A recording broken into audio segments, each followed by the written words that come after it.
I'm what you might call the second generation of Kennedy assassination researchers.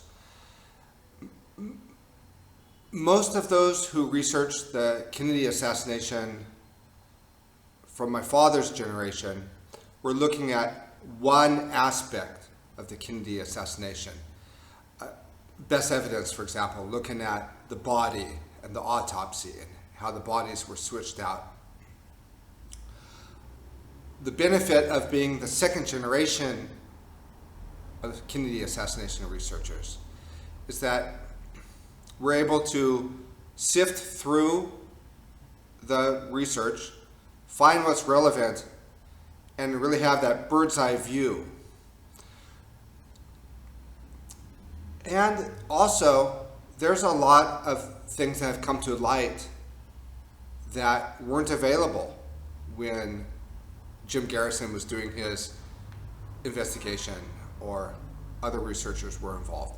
Some of that comes from declassified documents like Operation Northwoods, which showed that shortly before Kennedy was assassinated, he was approached by his Joint Chiefs of Staff with a plan to hijack and kill those on board American commercial aircraft, to hijack commercial aircraft to blame it on Cuba as a pretext for going to war. Kennedy said no. Okay, some of this comes from the children whose parents were involved in history at that time. So for example, in the son of Nikita Khrushchev, the Soviet leader at the time, his son wrote memoirs where he talked about a phone conversation that Kennedy had with his father, Khrushchev, where Kennedy said that the military is so intent on invading Cuba that Kennedy doesn't know if he'll be able to stop it, and he fears that if he tries to stop it, the military will either kill him or take over the United States. Well, that happened. E. Howard Hunt's son, E. Howard Hunt had written his autobiography. He had unsuccessfully tried to sue people who said he was involved in the Kennedy assassination. But what do you know? Before he dies, he makes cassette tapes confessing to being part of the CIA plot to kill Kennedy and mails it to his son, and his son then distributes it to the media. So we have a lot of information now that the researchers of the 20th century didn't have. One of my favorite Kennedy assassination researchers is Jim Marrs, and he wrote the book Crossfire, for which the film by Oliver Stone was based. And one of the things I liked about him is he continued to update the research. So he didn't get stuck in like some Kennedy researchers get stuck, like they insist that Kennedy was killed by the mob, and then everything that comes their way, they interpret it around that, and they selectively interpret history. No, Jim Marrs was always updating, and when the revelations came from E. Howard Hunt's son, Jim Marrs flew to California to interview him, and he was always making more current the research. And of course, this story about Northwoods and Khrushchev's son saying that Kennedy predicted his death over Cuba. Jim Marrs, of course, was also popularizing these accounts on radio and on speaking tours. But for the most part, I feel like the Kennedy assassination researchers of the 20th century, they became so tunnel vision that they weren't able to see the forest for the trees.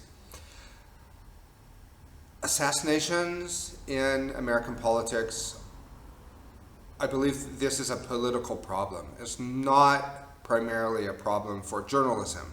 In the 70s, there was the House Select Committee on Assassinations, and they concluded differently than the Warren Commission. They concluded that there was a plot within the United States government to kill not only Kennedy but other leaders during this time. And some of those documents from the Church Committee only became available 20 years later. And I'm reading a book right now, Barry and the Boys, by Daniel Hopsicker, which tells the story of the pilot Barry Seals, on which the movie with Tom Cruise, American Made, was based. But it touches on a lot of the history of the 20th century, from the Bay of Pigs to Watergate, through the lens of Barry Seals' involvement. This was one of the inaccuracies about Barry Seals that was in the movie, and even when you read stuff online about Barry Seals, it totally sanitizes his role as a covert operative really since the 50s when he was a teenager. So you have to have a curiosity, but you also have to have a rectified curiosity. And I've learned so much recently about September 11th, about CIA drug dealing, about covert operations, about Watergate, from reading this book, Barry and the Boys, by Daniel Hopsicker. And I think that anybody who's researched the Kennedy assassination, who's into 20th century history, if they read this book, they'll get a clearer picture of what's been going on. And of course, Daniel Hopsicker, also a first-rate 9/11 researcher that uncovered things about the September 11th attacks that still today are relatively unknown, but that are massive and game-changing. He's researched all about these airports where the CIA has been bringing cocaine and heroin, and the role played by the Bush crime family and the Clintons, money laundering, assassination of anti-narcotic groups. And it really makes you wonder, who's running the government? And when you realize that there's this core of gangsterism and narco-trafficking that runs right through the end of World War II until today. So that's definitely food for thought. One of the techniques of the elite is to so saturate an area of research with contradictions and information that you can't see the forest for the trees. And it's not really so hard to see what's been going on in American history. Unfortunately, mentioning these things, I don't think most people are really in a position to hear. And we've talked before on this channel how before the Warren Commission, the term conspiracy theory was unheard of. And we have the memo by the CIA where they send out to all their minions and operatives in the media saying that they wanted to demonize people who questioned the Warren Commission, and they wanted to start using the word conspiracy theory, and the rest is history. But anytime we talk about crime in high places and state crime against democracy, we have to be very aware of the fact that the fox is guarding the hen house, and we would be foolish to believe the pronouncements of official bodies who would be embarrassed by investigations into these crimes.